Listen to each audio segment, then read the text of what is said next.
E voltando com mais um Papo com o Jordão, estou ao lado do Thiago. No último VT que eu gravei com o Thiago, né, Thiago? Nós falamos sobre GNV, e é um assunto sempre importante. Thiago, obrigado pela sua participação, sempre presente aqui no portal Jornalismo de Verdade. Eu que agradeço a todos aí a contribuição. E olha, não menos importante do que isso, o ano, nas escolas, ele acabou de começar.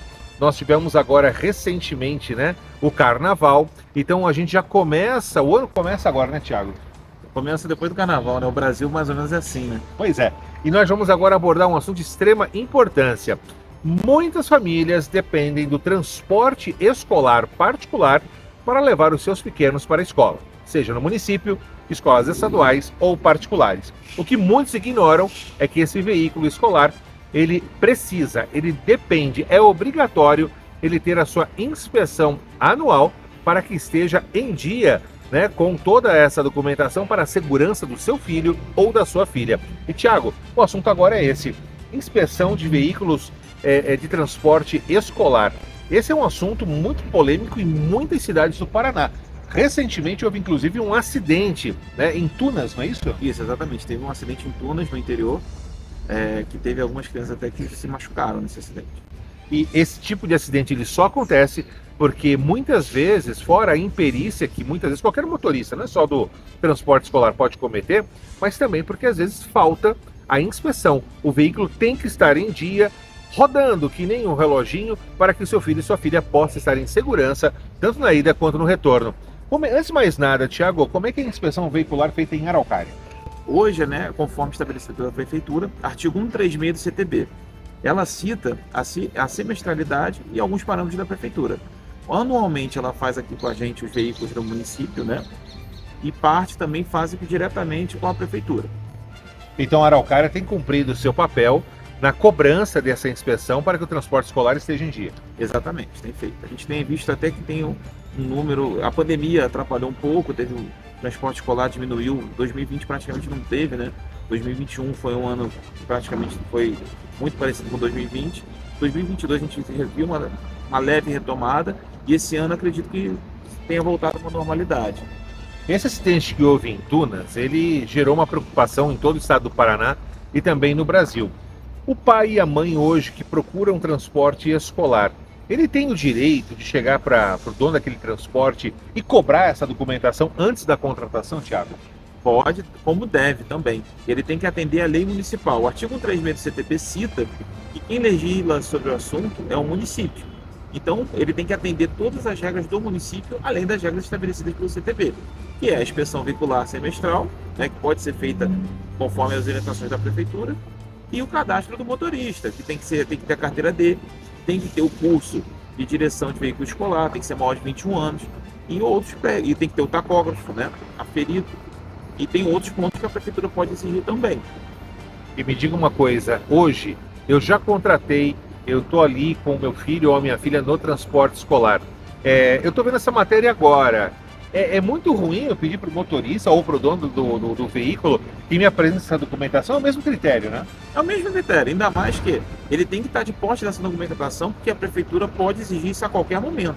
Então, não necessariamente só no momento que o veículo faz esse cadastro na Prefeitura.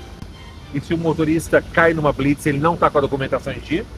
Aí vai seguir conforme a legislação municipal e também conforme o Código de Trânsito, que é a retenção do CRMV e por aí vai de acordo com o tipo de infração que foi detectada. O veículo ele pode ser retido, Thiago?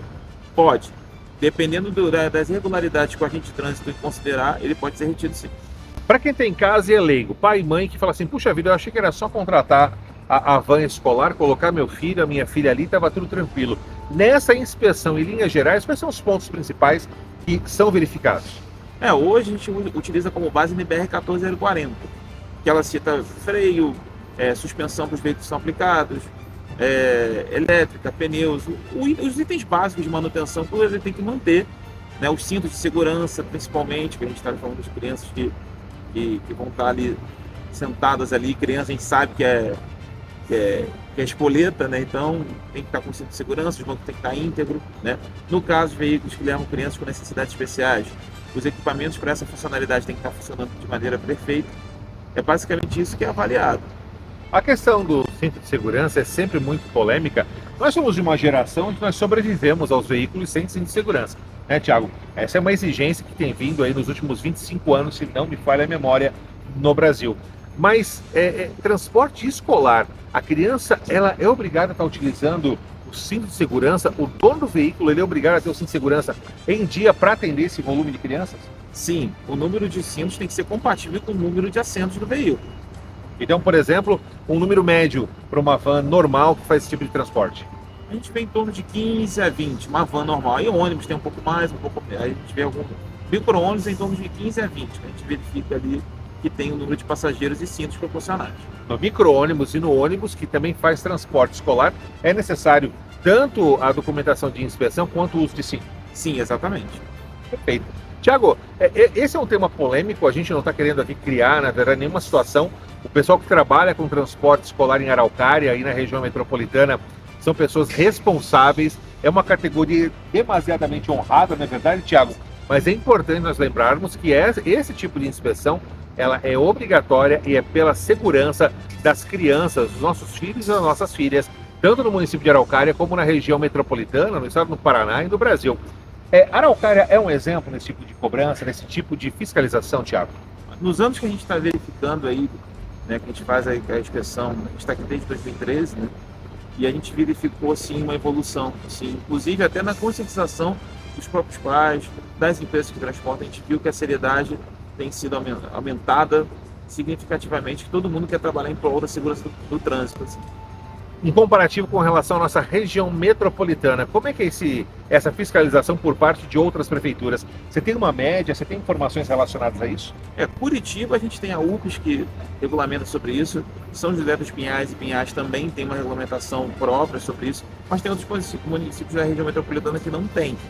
Então, infelizmente, fica um pouco à mercê. Mas a cobrança dessa inspeção, ela depende da prefeitura ou nesses outros municípios que não possuem uma regulamentação, esse pai e essa mãe pode cobrar essa documentação do motorista? De acordo com o CTB, né, a regulamentação, caso a prefeitura não tenha, fica soberana a estadual ou a federal, né, porque inclusive o Fundeb, né, repassa recursos para as prefeituras para que haja a regularização dos veículos de fato escolar. Então o município recebe verbas e tem que comprovar que o veículo escolar atende aos requisitos estabelecidos nas normas. Só para a gente finalizar, tem muitos municípios como Araucária que possuem ali a sua frota, né, de vans ou de ônibus que também fazem o transporte escolar de algumas unidades e principalmente com relação a crianças com necessidades especiais. A prefeitura que cobra também, ela tem que estar com essa documentação em dia, correto? Correto. A prefeitura, os donos da prefeitura se aplicam as mesmas regras dos ônibus privados, dos veículos privados. Perfeito, Tiago. Tiago, para a gente poder finalizar, eu sempre finalizo fazendo algumas perguntas que são importantes. O Tiago sempre está disponível para tirar dúvidas pela internet, pelo WhatsApp. A gente sempre costuma colocar o telefone do Tiago em cada VT, porque de repente você tem alguma dúvida, tem uma empresa, ou de repente enfim, é até motorista, né? E precisa de uma orientação, ou até mesmo chamar o Tiago para uma palestra, para passar alguma orientação, alguma coisa mais técnica. Tiago, qual é o seu telefone para contato? É o 41 9 9711 4523. Muito bem, Tiago, quero agradecer mais uma vez o Papo com o Jordão. E olha, voltamos no próximo VT, né? Voltamos sim, com certeza. Alex Furtado para o portal Jornalismo Verdade com mais um Papo com o Jordão.